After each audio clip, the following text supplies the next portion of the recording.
बिस्मिल्लाहिर्रहमानिर्रहीम। अस्सलाम वालेकुम। आज जो हम टॉपिक डिस्कस करेंगे वो हम रोटेशनल और सर्कुलर मोशन करेंगे, जो कि क्लास 11 का चैप्टर है। अभी तक हम जितने भी चैप्टर्स पढ़े हैं वो सारे के सारे लीनियर डोमेन में थे। अब जो हम पढ़ेंगे वो रोटेशनल या सर्कुलर डोमेन में होंगे। तो जैसा कि हमने काइनेमैटिक्स पढ़ा था, तो उसके अंदर एक टॉपिक था, सिंध बोर्ड की बुक में चैप्टर है, सेकंड चैप्टर है काइनेमैटिक्स, और उसके अंदर एक टॉपिक था प्रोजेक्टाइल मोशन। तो जो प्रोजेक्टाइल मोशन था ना, वो थोड़ा बहुत आप कह सकते हैं पार्ट था रोटेशनल सर्कुलर मोशन का। ठीक है, बहुत कम उसका वो रिजेंबल करता है थोड़ा बहुत, लेकिन उन्होंने वो काइनेमैटिक्स में दिया क्योंकि उसकी फुल प्रॉपर्टीज जो है वो यहाँ इससे मैच नहीं करती हैं, क्योंकि वो एक कर्व पाथ इस तरह से कुछ फॉलो करता है, इसलिए जो है वो हम उसको यहाँ पर सर्कुलर डोमेन में उसको कंसिडर करते हैं, बट वो थोड़ा बहुत रिजेंबल करता है। अब जो है हम पढ़ेंगे रोटेशनल और सर्कुलर मोशन का। देखिए, जब हम बात करते हैं मोशन की, तो मोशन आपने पढ़ा होगा, मोशन की टाइप्स पढ़ी होंगी कि 9th क्लास में, कि मोशन की 3 टाइप्स होती हैं। एक होती है ट्रांसलेटरी मोशन। ट्रांसलेटरी मोशन में ऑब्जेक्ट एक लाइन में मूव करता है। अब इट इज़ नॉट नेसेसरी कि वो लाइन स्ट्रेट ही होनी चाहिए, वो लाइन जिगजैग भी हो सकती है, वो लाइन कर्व भी हो सकती है। तो इस तरह के मोशन को हम कहते हैं ट्रांसलेटरी मोशन। अगर स्ट्रेट लाइन में मूव कर रहा है तो फिर वो कहेगा कि वो लीनियर मोशन, स्ट्रेट लाइन में मोशन होगा। ठीक है, अगर वो इस तरह जिगजैग पाथ को फॉलो कर रहा है तो उसको कहते हैं रैंडम मोशन, और अगर वो सर्कुलर पाथ को फॉलो कर रहा है तो उसको हम कहते हैं वो एक क्या है, वो सर्कुलर मोशन में मूव कर रहा है। ठीक है ना, तो ये जो है ये एक ही ट्रांसलेटरी मोशन की फर्दर 3 टाइप्स होती हैं, एक स्ट्रेट मोशन, एक रैंडम मोशन और एक होता है सर्कुलर मोशन। ठीक है ना, अब इनके अलावा दूसरी टाइप होती है मोशन की। ठीक है ना, मोशन की 3 types, translatory, rotatory and vibratory. Translatory and further 3 types, straight motion या स्ट्रेट लाइन, रैंडम मोशन और सर्कुलर मोशन। उसके बाद अब जो दूसरी टाइप है मोशन की, ट्रांसलेटरी मोशन के बाद जो रोटेटरी मोशन है, उसमें क्या होता है, उसके अंदर एक ऑब्जेक्ट जो है वो अपने एक्सिस के गिर्द मूव करता है। एक्सिस के गिर्द, जैसा कि फॉर एग्जांपल ये अर्थ है, आपको पता है कि जो अर्थ होती है वो अपने एक्सिस के अराउंड मूव करती है, और वो सन के अराउंड भी इस तरह से जो है वो पूरा एक चक्कर लगाती है। ये हमारे पास, इसको हम सन बना देते हैं, ये सन है। ठीक है, और ये हमारे पास, ये हमारी अर्थ है। अर्थ, आपको पता है कि अर्थ के पास रोटेटरी मोशन भी होता है और सर्कुलेटरी मोशन भी होता है। अब ये अर्थ है, ये अपने एक्सिस, ये इसका एक्सिस है जो मैंने सेंटर में लाइन बनाई है, ये अपने एक्सिस के अराउंड भी मूव करेगी, और ये क्या करेगी, ये सन के अराउंड भी एक अपना सर्कुलर पाथ फॉलो करेगी। ठीक है ना, अब ये जो एक अपने एक्सिस के अराउंड मूव कर रही है उसको हम कहते हैं रोटेशनल मोशन या रोटेटरी मोशन, और जब ये अपनी सन के अराउंड मूव कर रही है उसको हम कहते हैं circular motion in circular path. ठीक है, या सर्कुलर मोशन इसको हम कह देते हैं। रोटेटरी मोशन, आपको पता है कि रोटेटरी मोशन में जो इसका मेन डिफरेंस होता है वो होता है कि रोटेटरी मोशन में जो एक्सिस ऑफ रोटेशन है, एक्सिस ऑफ रोटेशन क्या होता है वो आपको इसी वीडियो में पता चलेगा। जो एक्सिस ऑफ रोटेशन है वो बॉडी के अंदर ही लाई करता है। Like this is the earth, ये थोड़ी टेढ़ी है लेकिन आप कंसिडर करिएगा कि ये अर्थ है, और अर्थ के अंदर ये लाई कर रहा है, क्या अंदर ही ये लाई कर रहा है इसका एक्सिस ऑफ रोटेशन। और ये जो है इसका सन है, और सन इसका इस कंडीशन में जब वो सन के इर्द गिर्द मूव करती है तो सन उसका कहलाता है एक्सिस ऑफ रोटेशन। ठीक है ना, इस कंडीशन में जब आप वो सन के अराउंड मूव कर रही है तो उसका एक्सिस ऑफ रोटेशन इसकी बॉडी के बाहर है। इट मीन्स कि जब सर्कुलर मोशन होगा तो जो एक्सिस ऑफ रोटेशन है वो आउटसाइड द बॉडी होगा। Circular motion will be outside the body. ठीक है ना, और जब जो है वो रोटेटरी मोशन होगा, रोटेशन मोशन होगा, सर्कुलर मोशन जो उसका वो है एक्सिस ऑफ रोटेशन है वो इनसाइड होगा। ठीक है ना, वो उसके इनसाइड होगा। ठीक है ना, ये डिफरेंस होता है मेन इनके दरमियान में। इसके अलावा और भी डिफरेंसेस होते हैं। ठीक है, इधर जब रोटेशनल मोशन करता है ऑब्जेक्ट तो वो अपने फिक्स पाथ पर रहता है, यानी एक ऑब्जेक्ट अपने फिक्स पाथ पर रहकर भी रोटेटरी मोशन कर सकता है। ठीक है ना, और जब वो सर्कुलर मोशन करता है तो उसको अपनी जगह छोड़कर डिस्प्लेस होना पड़ता है, एंड देन उसको वापस अपनी जगह पर आना पड़ता है। लाइक अर्थ जो है, अगर अर्थ सर्कुलर मोशन ना करे, सिर्फ उसका रोटेटरी मोशन हो, तो अर्थ एक जगह पर खड़ी होकर अपना रोटेटरी मोशन परफॉर्म कर सकती है। लेकिन अगर वो सर्कुलर पाथ फॉलो कर रही है तो उससे अपनी जो है वो पोजीशन को छोड़ना पड़ेगा और उसको डिस्प्लेस होना पड़ेगा। ठीक है, आई होप आपको रोटेशनल और सर्कुलर मोशन का कॉन्सेप्ट आसानी से समझ में आ गया होगा। अब हम चलते हैं एंगुलर डिस्प्लेसमेंट की तरफ, जो कि आज का हमारा मेन टॉपिक है। एंगुलर डिस्प्लेसमेंट क्या होती है? एंगुलर डिस्प्लेसमेंट, सबसे पहले आपको समझना होगा कि डिस्प्लेसमेंट क्या होती है, जो हमने लीनियर डोमेन में पढ़ी हुई है। डिस्प्लेसमेंट क्या होती है? जब एक ऑब्जेक्ट, ये for example this is object, और ये ऑब्जेक्ट अपनी इस ए पोजीशन पर है, अभी ए पोजीशन पर है, और अपनी ए पोजीशन को छोड़कर ये किसी दूसरी पोजीशन तक मूव कर जाए, ठीक है, तो उसको हम कहते हैं डिस्प्लेसमेंट। ठीक है ना, ये हम पहले डिस्कस कर चुके हैं। अगर आपको इसकी वीडियो देखनी है तो आप यूट्यूब पर जाइए और सर्च करिए distance and displacement by studies fair by M, A आपको वहाँ पर इजीली इसकी फुल डिटेल में आपको वीडियो वहाँ पर मिल जाएगी। तो अब यहाँ पर अगर हम देखते हैं डिस्प्लेसमेंट क्या होती है, ऑब्जेक्ट पहले ए पोजीशन पर था और उसने अपनी जगह चेंज की और वो चला गया बी पोजीशन पर, उसने कुछ ना कुछ डिस्टेंस कवर किया। ठीक है ना। अब डिस्प्लेसमेंट मतलब फिर अपनी जगह को छोड़ना, अपनी जगह से हटना, उसको हम कहते हैं डिस्प्लेसमेंट। अब यहाँ से ऑब्जेक्ट क्या है, अपनी ए पोजीशन पर था, उसने अपनी जगह को छोड़ा, अब वो बी पोजीशन पर चला गया, तो इट मीन इसने कुछ ना कुछ डिस्प्लेसमेंट कवर किया है। डिस्टेंस और डिस्प्लेसमेंट में क्या फर्क होता है मैं आपको पहले ही बता चुकी हूँ, लेकिन एक बार दोबारा रिवाइज कर देती हूँ। डिस्टेंस और डिस्प्लेसमेंट फर्क ये होता है कि डिस्प्लेसमेंट एक वेक्टर क्वांटिटी है, इसकी एक पर्टिकुलर डायरेक्शन होगी, जबकि डिस्टेंस की कोई पर्टिकुलर डायरेक्शन नहीं होती है, उसका जस्ट एंड जस्ट मैग्नीट्यूड होता है। ठीक है, आई होप आपको समझ में आ गया। अब हम देखते हैं, ये तो हमारे लीनियर डोमेन में थी एग्जाम्पल डिस्प्लेसमेंट की। अब एंगुलर डोमेन में क्या होगी इसकी एग्जाम्पल देखिए। जब object circular path, for example this is a circular path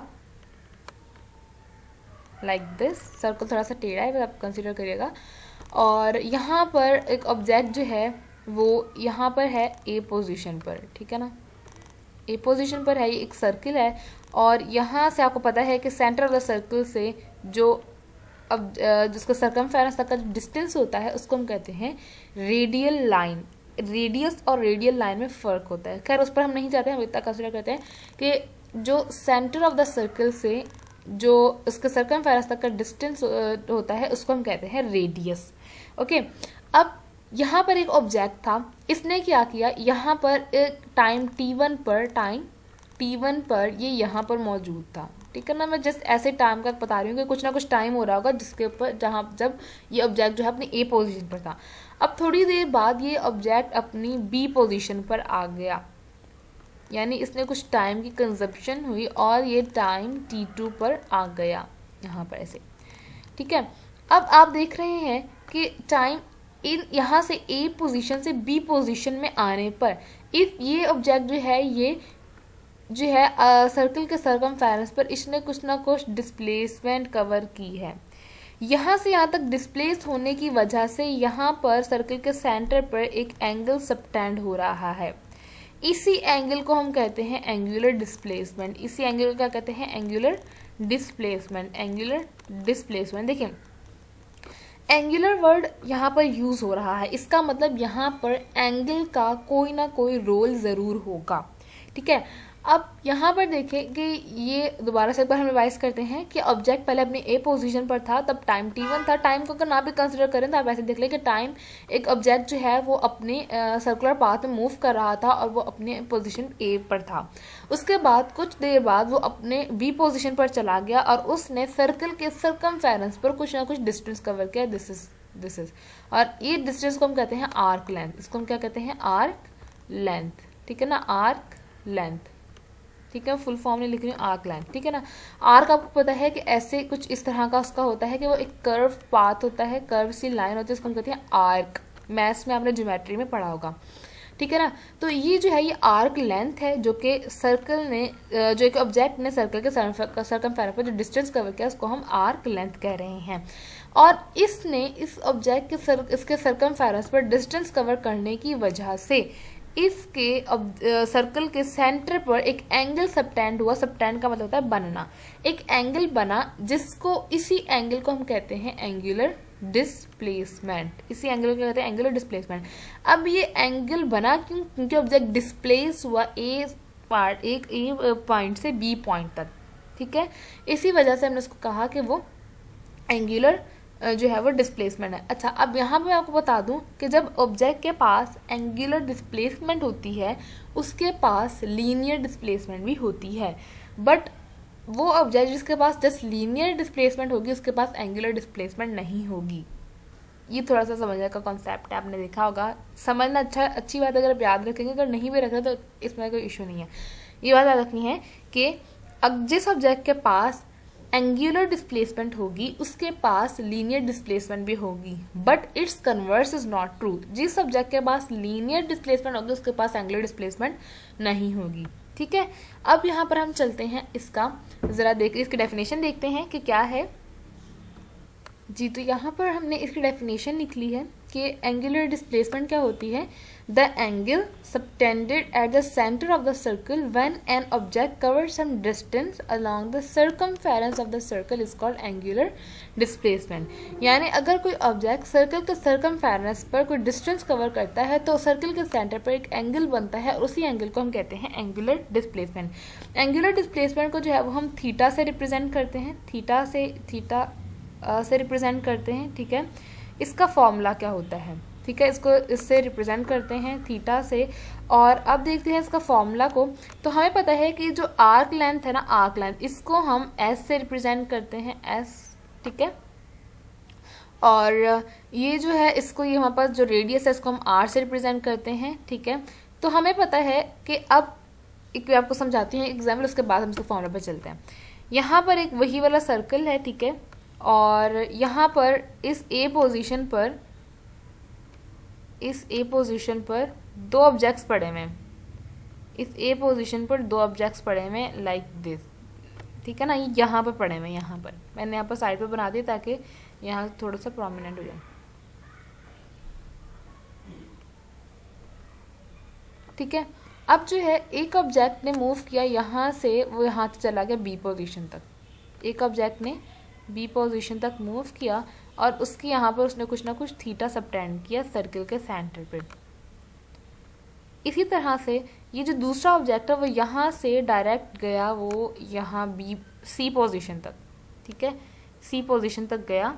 ठीक है, और ये this is the C position, और इसने यहाँ पर इसका जो थीटा होगा वो यहाँ से लेकर पूरा यहाँ तक होगा, क्योंकि वो स्टार्ट बिल्कुल ए पॉइंट से हुआ था, वो उसने ए पॉइंट से डिस्टेंस कवर किया और वो सी पॉइंट तक चला गया, और उसके वजह से जो अंदर इसका थीटा कवर हुआ वो जो है वो उसकी एंगुलर डिस्प्लेसमेंट होगी। और जो पहला वाला था वो ए से बी तक गया और उसका जो उसने डिस्टेंस कवर किया वो इतना किया, और उसका एंगल जो है वो यहाँ से इस तरह से बन रहा है, और ये जो है यहाँ से इस तरह से बन रहा है।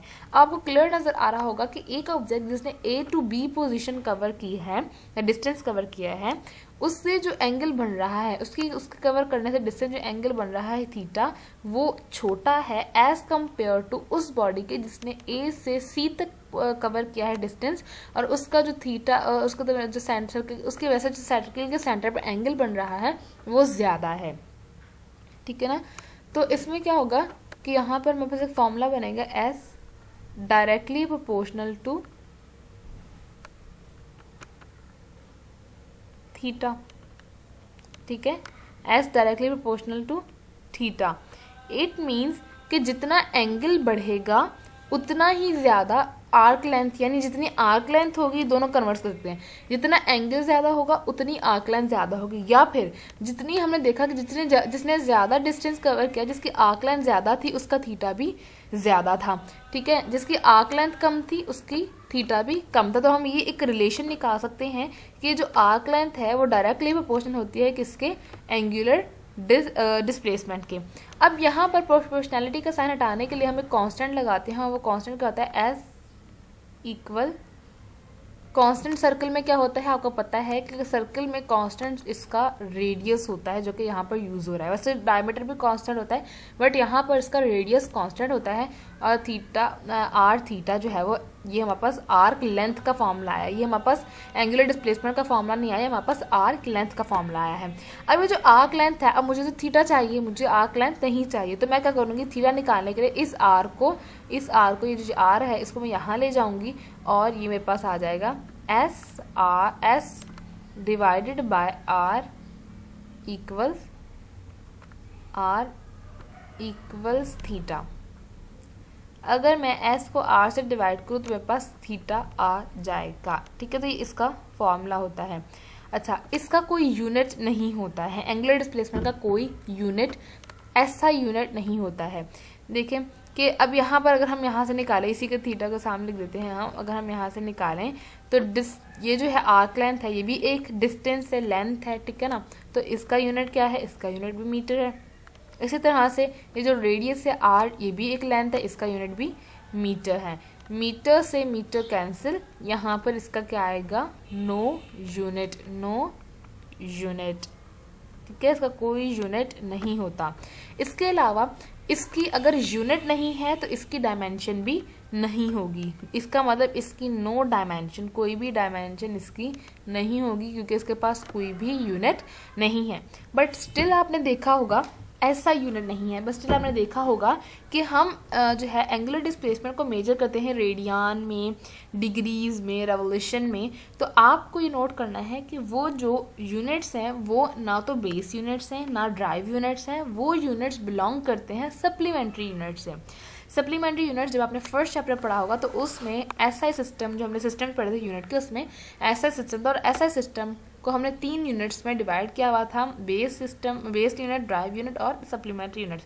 तो सप्लीमेंट्री यूनिट्स के 2 यूनिट्स रेडियन और स्टीरेडियन, तो उनमें हम जो है वो इस एंगुलर डिस्प्लेसमेंट को मेजर करते हैं, यानी इसका यूनिट जो है वो हमारे पास सप्लीमेंट्री यूनिट से आया हुआ है। ठीक है, सप्लीमेंट्री यूनिट से आया हुआ है, और वो सप्लीमेंट्री यूनिट कौन सा है, वो है रेडियन। सप्लीमेंट्री यूनिट कौन सा है, वो है रेडियन। रेडियन भी कहते हैं लोग, कुछ भी प्रोनाउंसिएशन आप उसकी कर सकते हैं, रेडियन। तो अब जो है रेडियन के अलावा आपको पता है कि एंगुलर डिस्प्लेसमेंट, क्योंकि एक आपको पता है कि वो एक एंगल है, एंगल को हम और भी मेजर करते हैं यूनिट्स में, लाइक डिग्रीज में मेजर करते हैं। ठीक है, डिग्रीज में मेजर करते हैं। इसके अलावा हम उसको रेवोल्यूशन में भी मेजर करते हैं। इसके अलावा हम रोटेशन में भी मेजर करते हैं, रेवोल्यूशन में भी करते हैं और रोटेशन में भी करते हैं। रोटेशन कम ही आता है, ज़्यादातर बात रेडियन और डिग्री पर ही ख़त्म हो जाती है। ठीक है, अब यहाँ पर अगर हम देखें तो हम देखते हैं कि एक सर्कल में कितने रेडियन हो सकते हैं, एक सर्कल में कितने डिग्रीज हो सकते हैं, और एक सर्कल में कितने रेवोल्यूशंस हो सकते हैं। तो हमें पता है कि एक सर्कल का जो सरकमफेरेंस होता है, एक सर्कल का जो सरकमफेरेंस होता है वो बराबर होता है कि इसके 2πr के, वो बराबर होता है 2πr के। तो 2πr जो है, 2πr जो है रेडियन, 2π रेडियन के बराबर होगा। ठीक है, ये जो है 2π रेडियन के बराबर होगा का क्या, हमारे पास जो इसका जो डिस्प्लेसमेंट है, जो एक मतलब कि जो एक सर्कल में कितने रेडियन डिस्प्लेसमेंट हो सकती है, एंगुलर डिस्प्लेसमेंट हो सकती है, तो वो 2π, या इसको अगर हम सिंप्लीफाई करें तो 6.28, 6.28। ठीक है, इतने रेडियन जो है वो हमारे पास एक सर्कल में एंगुलर डिस्प्लेसमेंट हो सकती है। ना इससे कम हो सकती है, बट इससे ज़्यादा, मैक्सिमम इतनी हो सकती है, इससे कम हो सकती है, इससे ज़्यादा नहीं हो सकती। ठीक है, तो आपने देखा कि हमारे पास रेडियन अगर हमारे पास गिवन हो और पूछा जाए MCQ के लिए, इट इज़ वेरी इंपॉर्टेंट कि एक सर्कल में हम रेडियन में मैक्सिमम कितनी एंगुलर डिस्प्लेसमेंट कवर कर सकते हैं, तो वो आपने बताना है कि हम 2π कवर कर सकते हैं, या तो फिर आप 6.28 आप जो है वो कवर कर सकते हैं। उसके बाद अगर पूछा जाए कि डिग्रीज में एक सर्कल में कितने डिग्रीज हो सकते हैं, यानी एक सर्कल में कितने डिग्री एंगुलर डिस्प्लेसमेंट कवर कर सकते हैं, तो आपको पता है कि एक पूरे सर्कल में 360 डिग्रीज होते हैं। ठीक है ना, ये आप बेसिक मैथ्स चल रही है, इसलिए होता है फिजिक्स और मैथ जो है वो एक बहुत ज़्यादा इंटर रिलेटेड सब्जेक्ट्स हैं। ठीक है ना, अब यहाँ पर आपको पता है कि डिग्रीज में 360 डिग्रीज जो है वो हम कवर कर सकते हैं एक सर्कल पे। इसी तरह से रेवोल्यूशन को अगर हम देखें तो रेवोल्यूशन में एक रेवोल्यूशन कवर कर सकते हैं हम। ठीक है ना, एक रेवोल्यूशन कवर कर सकते हैं हम एक पूरे सर्कल में। रेवोल्यूशन मतलब है पूरा चक्कर लगाना। जब ऑब्जेक्ट यहाँ से ए पोजीशन चक्कर लगाकर पूरा वापस ए पोजीशन पर आएगा तो वो इसका एक रेवोल्यूशन होगा। इसका मतलब क्या कि 2π रेडियन जो है, 2π रेडियन जो है वो किसके बराबर है, वो 360 के बराबर है, और 360 डिग्री जो है वो 360 वो है वो 1 रेवोल्यूशन के बराबर है। 1 रेवोल्यूशन के बराबर है। इस तरह से आपको जो कन्वर्जन ऑफ यूनिट्स है उसमें भी आसानी होगी, ठीक है। So this is the whole concept कि एंगुलर डिस्प्लेसमेंट क्या होती है। इसके अलावा इसका आपको पता होना चाहिए कि ये जो है इसकी डिस्प्लेसमेंट है तो इसकी कुछ ना कुछ डायरेक्शन भी होगी। वो आपको जो है वो सेंस ऑफ रोटेशन का कॉन्सेप्ट होता है कि किस तरफ जो है ऑब्जेक्ट मूव कर रहा है। सेंस ऑफ रोटेशन उसको कहते हैं कि अगर ऑब्जेक्ट क्लॉकवाइज मूव कर रहा है, सेंस ऑफ रोटेशन से हमें पता चलता है कि इसकी डायरेक्शन एंगुलर डिस्प्लेसमेंट की किस तरफ होगी। अगर ऑब्जेक्ट एंटी क्लॉकवाइज यानी काउंटर क्लॉकवाइज या एंटी क्लॉकवाइज मूव कर रहा है तो इसकी डिस्प्लेसमेंट की डायरेक्शन भी कहाँ होगी, काउंटर क्लॉकवाइज होगी। तो उसकी जो थीटा है उसकी डायरेक्शन भी कहाँ होगी, काउंटर क्लॉकवाइज होगी। काउंटर क्लॉकवाइज का क्या मतलब है, क्लॉक तो जैसा क्लॉक घूमती है उससे उल्टा अगर कोई चीज़ घूमे इसको एंटी क्लॉकवाइज भी कहते हैं। अगर ऑब्जेक्ट क्लॉकवाइज घूम रहा होगा लाइक दिस, इस डायरेक्शन में घूम रहा होगा तो फिर उसकी जो है वो क्लॉकवाइज ही उसकी डायरेक्शन होगी। अब देखिए इसमें हम नॉर्थ वेस्ट ईस्ट साउथ नहीं ले सकते हैं। क्यों नहीं ले सकते हैं, क्योंकि ये देखिए आप अगर ऑब्जेक्ट यहाँ है तो वो यहाँ भी जा रहा है, पूरा सर्कल कवर कर रहा है। इसका मतलब वो चारों डायरेक्शंस के अंदर मूव कर रहा है। तो इसलिए हम इसके लेते हैं क्लॉकवाइज या काउंटर क्लॉकवाइज। आपने याद रखना है कि जब आपको क्लॉकवाइज होगी, काउंटर क्लॉकवाइज होगी तो आपकी जो है वो डिस्प्लेसमेंट इसको हम पॉजिटिव होगी, ठीक है। काउंटर क्लॉकवाइज होगी तो डिस्प्लेसमेंट की पॉजिटिव होगी और अगर क्लॉकवाइज होगी तो आपकी डिस्प्लेसमेंट नेगेटिव होगी। आपकी डिस्प्लेसमेंट क्या होगी, नेगेटिव होगी। इसकी डायरेक्शन हम फाइंड कैसे करते हैं, इसकी डायरेक्शन हम फाइंड करते हैं by the right hand rule. आपने राइट हैंड लेना है अपना और उसकी फिंगर्स को आपने in the direction of first vector रखना है और आपने उनको कर्व कर देना है in the direction of second vector, तो आपके पास वो आ जाएगा। अब यहाँ पर आपने क्या करना है, यहाँ पर आपने डिस्प्लेसमेंट की ही डायरेक्शन में आपने रखनी है फिंगर और जिस तरफ ऑब्जेक्ट मूव करा है उस तरह का आपने कर्व करनी है। तो आपका थंब बताएगा कि ऑब्जेक्ट की जो डिस्प्लेसमेंट है वो पॉजिटिव है या नेगेटिव है। अगर तो वो आउट ऑफ द प्लेन आएगा तो इट मीन्स अगर वो इस तरह से आएगा आउट ऑफ द प्लेन तो वो पॉजिटिव होगी, ठीक है ना। अगर वो अंदर की तरफ जाएगा यानी इनटू द प्लेन जाएगा तो फिर वो नेगेटिव होगी अगर वो इनटू द प्लेन जाएगा। ऐसा क्यों, क्योंकि जब हमारे पास आपको पता है कि 3 एक्सिस होते हैं, जेड एक बाहर की तरफ होता है एक अंदर की तरफ होता है। हम चूंकि पेज पर 2D दिखाते हैं 3D नहीं दिखा सकते हैं, तो एक जेड बाहर की तरफ होता है एक जेड अंदर की तरफ होता है ना। तो जो बाहर वाला जेड होता है वो क्या होता है, वो पॉजिटिव होता है और अंदर वाला जेड जो होता है वो क्या होता है, वो नेगेटिव होता है। इसलिए जब आपकी डिस्प्लेस में आपका थंब अंदर की तरफ जाएगा यानी टूवर्ड्स इनटू द प्लेन जाएगा तो वो नेगेटिव जेड होगा और इसलिए हम इसको कहते हैं कि नेगेटिव डिस्प्लेसमेंट होगी। जब आप काउंटर क्लॉकवाइज आप घुमाकर देखेंगे फिंगर्स को तो इनवर्ट जा रहा होगा, इनटू द प्लेन जा रहा होगा तो आपकी डिस्प्लेसमेंट नेगेटिव होगी क्योंकि वहाँ पर जेड नेगेटिव है। और अगर आप जो इसको है काउंटर क्लॉकवाइज घुमाकर देखेंगे तो ये बाहर आ रहा होगा तो और वो इसका मतलब क्या है कि आपकी डिस्प्लेसमेंट पॉजिटिव है क्योंकि वहाँ पर जेड जो है वो पॉजिटिव है। तो this is the whole concept of angular displacement. और इसके जो कुछ इंपॉर्टेंट एमसीक्यूज बन सकते हैं वो यहाँ से बन सकते हैं कि 1 डिग्री में कितना रेडियन हो सकता है, 1 रेडियन में कितने डिग्रीज हो सकते हैं।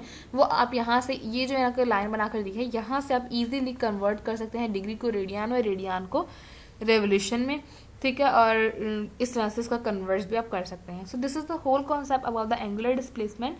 आपको यहाँ से अपने बेसिक्स बनाने हैं अगर आपको रोटेशनल और सर्कुलर मोशन को आसानी से समझना है। सो आई होप आपको समझ में आया होगा और अगर आपको नहीं समझ में आया तो आप कमेंट सेक्शन में आपको कोई भी क्यूरी है आप पूछ सकते हैं। I will definitely reply it out and अल्लाह हाफ़िज़।